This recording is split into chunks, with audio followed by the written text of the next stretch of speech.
Chapter 2 Slaves of the Enemy. The raiders moved the herd eastward over the Buffalo Trail as quickly as they could. As they rode, Kaya caught glimpses of the Lukcha River in the valley, but the trail stayed on top of the ridge. The going was easier up here than in the wooded gullies filled with windfall trees. Kaya had been on this trail before. It was an old pathway made long before Nimipu had horses. In some places it split and braided together again where travelers had walked around fallen trees or boulders. In other places it was only a narrow ledge hugging a cliff. Kaya watched the horses carefully when they came to the dangerous ledges. Surely the raiders were pushing them too fast along this bad part of the trail. A horse that lost its footing would fall down the rocky slope and perhaps be killed. The gentle old pack horse that belonged to Kutsa often stumbled in fatigue. Kaya kept her eye on the old horse, hoping he could keep up. But on a curving ledge he slipped on the loose rocks. Kaya held back a cry as the old horse tumbled down the bluff in a shower of stones and lay still at the bottom. Wouldn't the raiders slow the other horses now? But no, they only pushed them faster. Kaya kept her gaze on Steps High and prayed that her horse would keep her footing. Be strong, she urged Steps High, and herself. Where were the enemies taking them? Each night at last light they camped in open glades where the horses could graze. A raider back-scouted the trail to see if they were followed. Kaya hoped that Tota and other men were coming behind and would overpower the raiders. She thought that young men from Buffalo Country were no match for Nimipu men. But when the scout returned and the raiders continued on without rushing, Kaya knew no one was behind them. At the highest point on the pass, Kaya gazed back at the mountains that loomed between her and her home country. Her courage sank low. She told herself that Hanya Wat had made the sky above her and the earth beneath her. I am in his home no matter where I go, she thought. Still, fear was a bitter taste in her mouth as they moved farther from her people. Each night the raiders tied Kaya's leg to Speaking Reins. At first light the raiders untied them and sent Kaya to gather heavy loads of wood for the fire. They fed Kaya and Speaking Rein only the scraps from their meals. Kaya felt like the starving dogs that sometimes appeared at camp out of nowhere, cringing and groveling for a bite of food. She vowed that if she ever got back to her people again, she would never chase off those desperate, sad-eyed dogs. When they passed some hot springs where steaming water sprouted from the rocks, the trail ran down the east side of the mountains. In another day they had reached the broad river valley below. Kaya remembered passing this way with her family when they went to hunt buffalo on the plains beyond. Then this country had seemed full of promise and adventure. Now it seemed strange and menacing. A wide, swift river flowed north, down the valley. If the raiders crossed the river, they'd be well on their way to their home country. How would she and her sister get home from so far away? In this valley, the raiders moved the horses at night to avoid being seen. Shortly after first light, they came to a small buffalo hunting camp of their people, hidden in a canyon. The hide-covered teepees were decorated with animals and birds painted in brilliant colors, so different from the brown tulle mat teepees of Kaya's people. As the raiders approached the camp, the hunters and the women gathered to greet them. The raiders rode proudly through the camp, displaying the horses and the girls they'd stolen. Though Kaya wouldn't let her feelings show, she was sick to see the raiders praised and honored. She winced when the men looked over the horses and stroked the ones they liked best, Steps High among them. How she hated to have enemy hands on her horse. All the men and women in the camp were pleased and smiling, except one dirty boy with a sullen face who stared grimly at Kaya. It came to her that the angry-looking boy was a slave too, and that soon she and Speaking Rein would look as tired and bitter as he. Kaya stared at her feet when the women came to inspect her and Speaking Rein. The women pinched the girls' arms to feel their muscles, then shook their heads and talked among themselves. They didn't sound pleased. Kaya and Speaking Rein were dirty and their hair was tangled. They were used to bathing in the cold river and cleansing themselves in the heat of the sweat lodge every single day. Since they'd been captured, they hadn't been able to wash. When the women saw Speaking Rein's cloudy eyes, they frowned and spoke angrily to the raiders. Were they saying that a blind slave was nothing more than another belly to feed? Would they decide that Speaking Rein was no use to them and abandon her here, so far from Salmon River country? But one raider took Speaking Rein's arm and led her to a young mother with a baby. He said something that caused the mother to look more kindly at Speaking Rain. Kaya guessed he told the mother that the blind girl wasn't entirely useless. She could sing lullabies and could help tend the baby while the mother worked.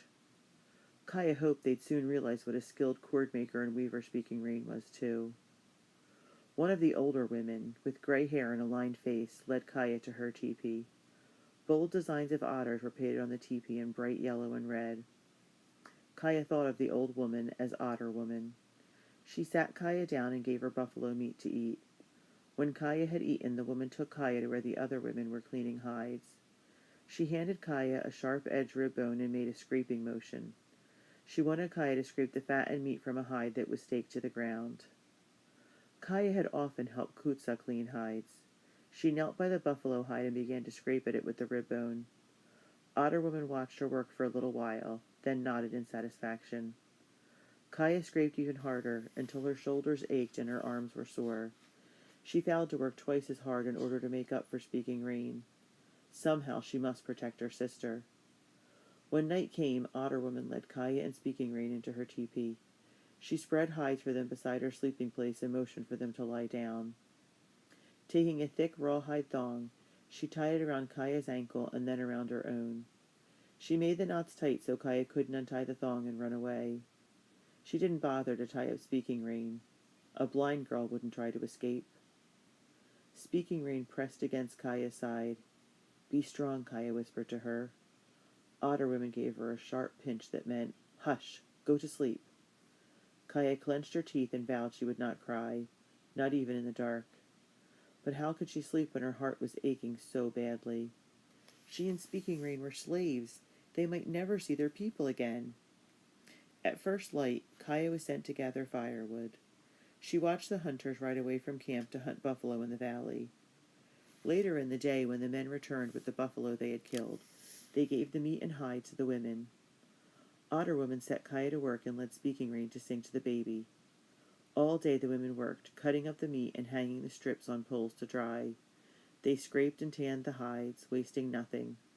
Kaya's arms and back ached from the hard work of scraping. When she grew dizzy from the sun and weary from the work, she told herself to be strong for Speaking Rain. Black and white magpies swooped over the drying meat, stealing bits for themselves. Magpie, Kaya's nickname. She had tried to be more responsible, but then she disobeyed Itza's order to run for safety in the woods. That mistake had put her and Speaking Rain into captivity. Maybe I deserved that nickname after all, Kaya thought miserably. She picked up a magpie feather and put it in the bag on her belt, a reminder that she must think of others before herself. From where Kaya worked, she often caught glimpses of Steps High grazing with the other horses. If only she could get to her horse, touch her, stroke her. Kaya watched for a chance to approach the herd, but the boys who tended the horses never seemed to leave them. One evening, when the sun blazed on the horizon, Kaya saw a horse move away from the herd and come nearer to the camp. The horse was Steps High. The herders didn't seem to notice the lone horse, or maybe the sun blinded them when they looked her way. Kaya ran behind the teepees and into the sagebrush beyond the camp. She stopped there and whistled softly. Her horse raised her head and came closer. Before Kaya could reach her horse, a man strode up beside her, a rawhide rope in his hand. Angrily, he struck Kaya's legs with the rope and gestured for her to get back to the camp. As she turned to go, she saw him put the rope bridle on Step High's lower jaw. Confidently, he leaped onto Step High's back and rode away from the camp. Kaya watched her beautiful horse galloping swiftly across the plain. If only I could jump on your back and race away from here, she thought. The man kicked Steps High until she was running flat out. Her shadow flew at her heels. Then she began to buck. The man whipped her with his quirt and sawed the rope bridle in her mouth. He dragged the horse's head around and rode her in a circle. When he managed to subdue her, he rode her back toward camp and whipped her harder. Blood stained the lather on her neck and shoulders. Kaya wanted to cry out, "Stop!" but she could do nothing to protect her horse. She was a slave. When Kaya was sent into the thickets to gather firewood, she sometimes took Speaking Rain along to help carry back the heavy bundles. The slave boy was sent for wood, too. Kaya thought he was about her age, and she wanted to know more about him. But when she came close, he frowned and turned away. Kaya knew he must be ashamed to be doing the work of women. Kaya didn't follow him. These times were her only chance to talk freely with Speaking Rain. The hunt will soon be over, Kaya said one morning. They have almost as much dried meat as the pack horses can carry. Speaking Rain sighed. It's getting colder, too. Soon they'll start back to their country. If only we could escape before they take us farther away, Kaya said. Speaking Rain agreed. But how can we, Kaya asked. We'd have to go when it's dark. And at night I'm tied to Otter Woman. Could you cut the thong? Speaking Rain asked. The knife is in her pack, but I can't reach it, Kaya said. But I'm not tied up, Speaking Rain said. I'll find the knife and give it to you. Kaya thought a moment as she wound a thong around the armful of dry branches that Speaking Rain held. Speaking Rain was quiet too. Even if you cut yourself free, I'd never keep up with you on the run, she said slowly. You'll have to go without me. Kaya winced at the thought.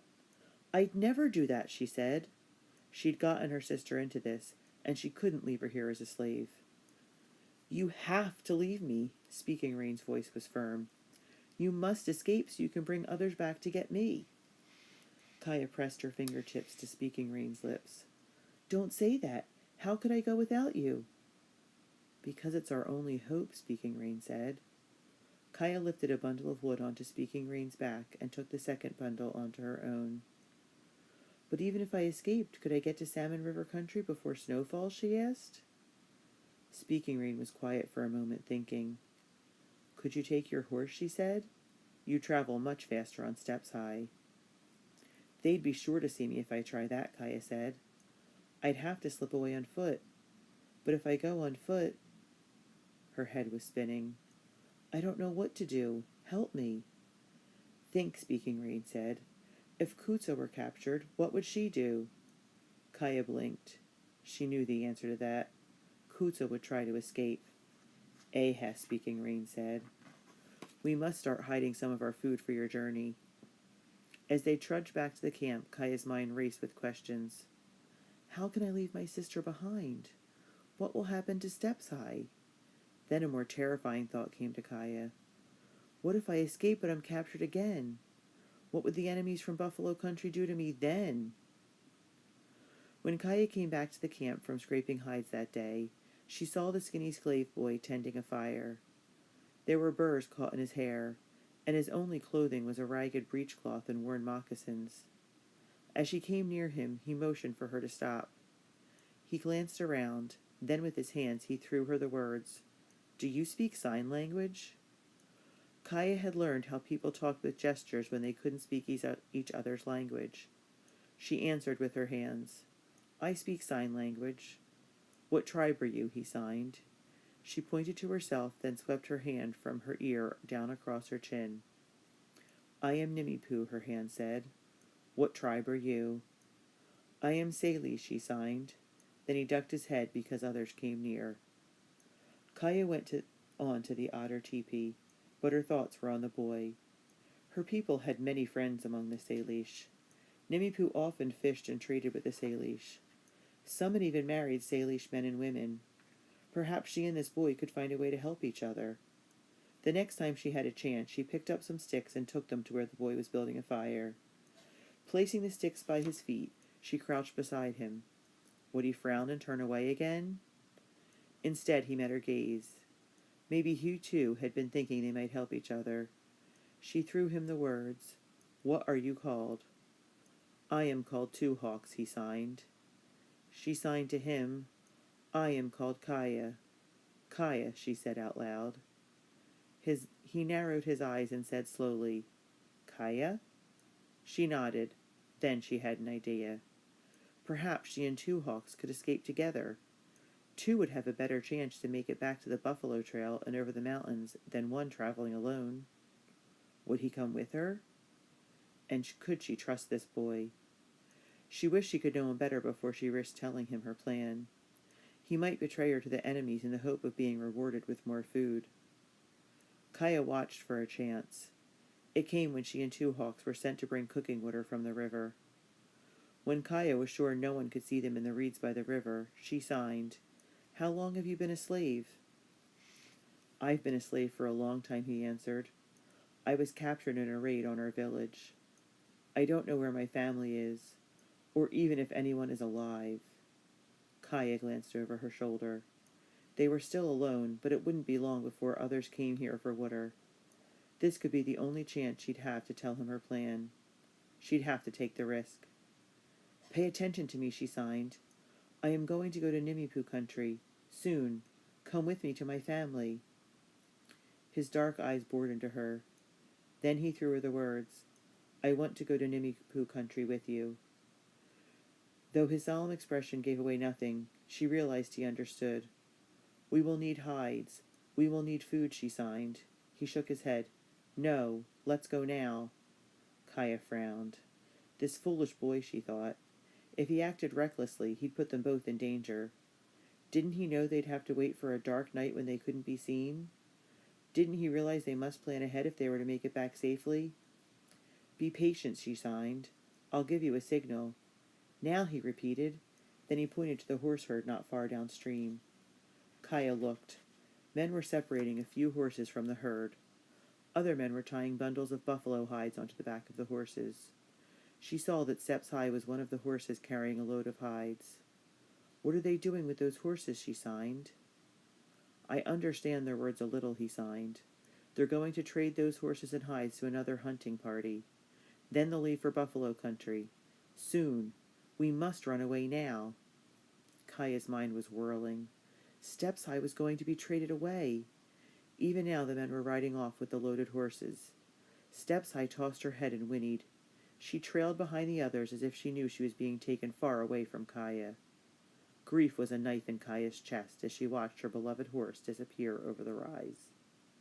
Two Hawks was right. They must escape soon or be taken much, much farther from home country. Kaya bit her lip. How could she bear to leave her sister? And lose her horse as well?